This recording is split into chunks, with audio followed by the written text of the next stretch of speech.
नमस्कार. मागच्या 4 ते 5 वर्षापासून यूपी एमबीबीएस कडे आपल्या महाराष्ट्राच्या मुलांचा जास्त कल आहे. याचं रिझन असं की यूपी मध्ये कुठल्याही प्रकारचं डोनेशन लागत नाही. सीट बुकिंग हा प्रकार नसतो. मॅनेजमेंट कोटा नसल्यामुळे मेरिट लिस्ट नुसार अलॉटमेंट होते. तर त्यामुळे अगोदर बुकिंग मध्ये अमाउंट अडकण्याचं काम नाही. जेव्हा आपल्याला कॉलेज मिळतं तर तेव्हा कॉलेजच्या नोडल सेंटरच्या नावानं आपल्याला त्या ठिकाणी डीडी काढावा लागतो आणि नंतर मग जॉईनिंग साठी जावं लागतं.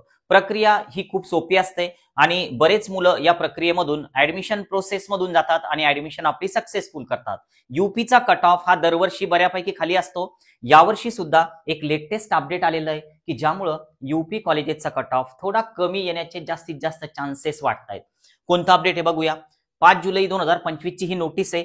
आता यामध्ये या यूपी कॉलेजवाल्यांनी काही कॉलेजवाल्यांनी फी स्ट्रक्चर वाढवण्यासंबंधी एक कोर्टमध्ये याचिका दाखल केलेली होती आणि यानुसार काय झालं की बऱ्याच ठिकाणी आता हे पीडीएफ जे आहे तर हे सध्या यामध्ये आपल्याला एमबीबीएस कॉलेज आणि सोबतच बीडीएस कॉलेजचं फी स्ट्रक्चर दिलेलं आहे.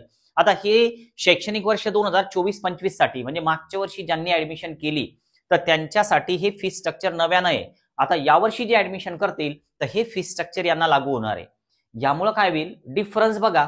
मुलं काय करतील की अशा कॉलेजचे चॉईस फिलिंग कमी टाकतील की ज्याचे फी स्ट्रक्चर हायर लेवलला गेलेले आहे. तर त्यामुळे त्या कॉलेजेसचे कट ऑफ कमी येतील. यामध्ये असे टॉपचे कॉलेजेस सुद्धा आहे की ज्यांनी आपलं फी स्ट्रक्चर वाढवलेलं आहे. पण महाराष्ट्रामध्ये जर आपण डीम्ड एमबीबीएसचा जर का विचार केला तर या तुलनेमध्ये किंवा महाराष्ट्राच्या मॅनेजमेंट कोटाचा जर का विचार केला तर या तुलनेमध्ये पूर्ण कोर्सवर आपले किमान 40 ते 50 लाख रुपये यूपी एमबीबीएस मध्ये कमी होतात. आता हे जे टोटल आहे पूर्ण कोर्सचं तर हे तुम्ही कुठेतरी पुढे पीजी साठी पण यूज करू शकता. कारण एमबीबीएस आपण यूपी मधून केलं तरी सुद्धा यामुळे काही फरक पडत नसतो. पण खूप मोठी अमाऊंट डिफरन्स या ठिकाणी दिसून येतो. बघा सुरुवातीला तर जीएस मेडिकल कॉलेज की जे हापूरचं आहे यामध्ये 14,14,670 रुपये फीज की जी यावर्षी असू शकते. आता अगोदर जीएस हापूरची फीज नेमकी किती होती तर या संबंधीचं एक पीडीएफ सुद्धा जिजाऊ अकॅडमी कडनं तुम्हाला उपलब्ध करून दिलेलं होतं. तुम्ही जर या पीडीएफ संबंधी मेसेज केलेला असेल तर तुम्हाला हे पीडीएफ मिळालेलं होतं. बघा अगोदर जीएस हापूरची जी फीज होती तर ती 11,78,892 रुपये होती. हॉस्टेलचा चार्ज होता 1,92,500. 3 लाख रुपये वन टाइम डिपॉझिट द्यावं लागतं कॉलेजला ऍडमिशन मिळाल्याच्या नंतर. अगोदर कुठलाही बुकिंग अमाऊंट कॉलेजला द्यायचं काम नाही. त्यानंतर अदर चार्जेस मध्ये 94,160. तर हे जे चार्जेस आहे तर हे सगळ्या कॉलेजसाठी सारखे होते. पण आता हे जे कॉलेजेस आपल्या पीडीएफ मध्ये तर यामध्ये फी स्ट्रक्चर मध्ये जो बदल झाला तर सर्वच कॉलेजच्या फी स्ट्रक्चर मध्ये अजून डेटा उपलब्ध नाही. पण ज्या कॉलेजचा डेटा उपलब्ध आहे तर ते तुमच्या समोर दिसत आहेत. जसं की आता हे सरस्वती इन्स्टिट्यूट आहे हापूरचं तर यामध्ये 11,81,671 एवढी फीज होती. आणि हेच जर आपण अगोदर याचा जर का डेटा थोडा चेक केला तर यामध्ये तुम्हाला या कॉलेज संबंधी सगळी माहिती मिळून जाईल की यामध्ये नेमकं सरस्वती हापूरचं जे कॉलेज आहे तर याचं फी स्ट्रक्चर नेमकं किती होतं. बघा हे एवढं आहे. ठीक आहे हे त्या बॅच साठी जेवढं होतं तेवढंच आहे. जास्त फरक नाही पडलेला. पण आता बाकीच्या ज्या पण कॉलेजमध्ये डिफरन्स पडलेला आहे तर हे तुमच्या समोर आहे. आता तुम्ही जर Jijau academy UP counselling join केलेलं असेल तर हे पीडीएफ तुम्हाला मिळालेलं आहे ग्रुपवर.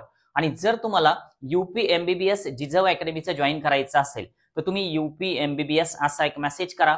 तुम्हाला काउन्सिलिंग फीचे डिटेल्स शेअर केले जातील. त्यानंतर ज्यावेळेस तुम्ही स्क्रीनशॉट पाठवता आमचे यूपी काउन्सिलिंग करणारी जी टीम आहे तर त्यांच्याकडनं तुम्हाला कॉल येतो. सविस्तर माहिती दिली जाते. तुम्हाला ग्रुपमध्ये ऍड केलं जातं आणि त्यानंतर तुमचं काउन्सिलिंग यूपीचं सुरू होऊन जातं. पण एक लक्षात घ्या यूपीला मॅनेजमेंट कोटा नाही तर त्यामुळं तुमची ऍडमिशन ही तुमच्या मेरिटवरच अवलंबून राहील. यामध्ये जिजाऊ अकॅडमीचा कुठलाही हस्तक्षेप नसेल. म्हणजे आम्ही असं कधीच म्हणत नाही की आम्ही तुमची ऍडमिशन करून देऊ. बघा आता जर आपण नॉन एसी जर का हॉस्टेल घेतलं तर 1,65,000 प्रतिवर्ष फी स्ट्रक्चर असणारे वरील कॉलेजचं. त्यानंतर एसी जर घेतलं तर 1,92,500 रुपये प्रतिवर्ष फी स्ट्रक्चर असणार आहे. आणि या फी स्ट्रक्चर मध्ये आपल्याला मेसचा सुद्धा या ठिकाणी समावेश केलेला दिसतो. इथे एक वाक्य दिलेलं आहे की मेसचा सुद्धा यामध्ये समावेश आहे. आणि जर समजा आपल्याला अजून काही चार्जेस लागतात का या कॉलेजसाठी तर हे पण दिलेलं दिसतं. बघा ज्यावेळेस समजा आपण या ठिकाणी सिक्युरिटी डिपॉझिट पे करणार आहे तर सिक्युरिटी डिपॉझिट हे 3 लाख रुपयाचे यामध्ये कुठलाही चेंज करण्यात आलेला नाही. मागच्या वर्षी सुद्धा ते 3 लाख रुपये होतं. त्यानंतर हे जे वेगवेगळे शुल्क आहे की ज्याला आपण अदर चार्जेस म्हणतो प्रत्येक वर्षी पे करावे लागतात. तर यामध्ये 94,160 रुपये अदर चार्जेस आहे की जे अगोदर सुद्धा आपण आपल्या पीडीएफ मध्ये इन्क्लूड केलेले होते. बघा 94,160 आणि 3 लाख रुपये डिपॉझिट हे वन टाइम असतं, प्रत्येक वर्षी द्यायचं काम नसतं. पण हॉस्टेल मेसचा जो खर्च आहे हा प्रत्येक वर्षी लागणार आहे. कॉलेजचं फी स्ट्रक्चर प्रत्येक वर्षी लागणार आहे. पण अगोदरचं जे पीडीएफ आपण बनवलेलं आहे तर त्यामध्ये आता चेंजेस आहे.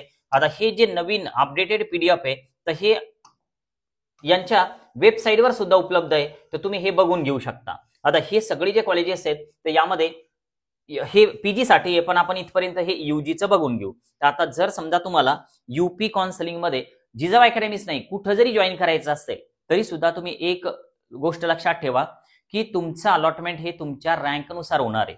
यूपी मध्ये नेमके किती रजिस्ट्रेशन होतात, तुम्ही जस्ट क्वालिफाय जरी असाल रजिस्ट्रेशन करून बघायला काही हरकत नाही, कारण वाढलेलं फी स्ट्रक्चर तर त्यामुळे मुलं चॉईस फिलिंग कमी करतील त्या वाढलेल्या फी स्ट्रक्चरवाल्या कॉलेजची. आपण जर जस्ट क्वालिफाय जरी असेल तरी प्रयत्न करायला काही हरकत नाही. महाराष्ट्रामध्ये डीम्ड कॉलेजमध्ये बजेट जे आहे तर ते आपलं 1 CRच्या वर जातं फक्त कॉलेजचं, आणि यामध्ये आपण विथ हॉस्टेल मेस साधारण एक 70-75 लाखापर्यंत 80 लाखापर्यंत आपलं सगळं टोटल बजेट बसतं. तर त्यामुळे यामध्ये आपला खूप टोटल जर आपण एक विचार केला तर बजेटमध्ये आपलं 40 ते 50 लाखाचा फरक पडणार आहे. तर त्यामुळे यूपी MBBS चा विचार तुम्ही नक्की करावा. काही कॉलेजेस चांगले आहेत, मुलांचे रिव्ह्यूज चांगले आहेत, म्हणजे सर्वच कॉलेज चांगले आहे असं मी म्हणणार नाही, पण आपण एक रँकिंग नुसार लिस्ट बनवतो की जी ग्रुपवर सुद्धा शेअर केली जाते आणि त्यानुसार मुलं सिलेक्टेड कॉलेज बाजूला काढतात आणि नंतर मग चॉईस फिलिंग आपल्याला करता येऊ शकतात. म्हणजे असं नाही की आम्ही जे सांगतोय तर तेच कॉलेज तुम्ही चॉईसमध्ये ठेवा. तुमच्या चॉईस फिलिंगच्या लिस्ट ज्या आहे तर त्या आमच्या अकॉर्डिंग तुम्ही बदलू शकता. थोडंफार जर तुम्हाला वाटलं की नाही आपल्याला हे कॉलेज वर पाहिजे तर त्या पद्धतीने तुम्ही करू शकता. आज आपण या ठिकाणी थांबूया. यूपी MBBS जर जॉईन करायचं असेल तर फक्त यूपी MBBS असा मेसेज करा, नक्की तुम्हाला डिटेल्स शेअर केले जातील. आज आपण थांबूया. Okay, bye.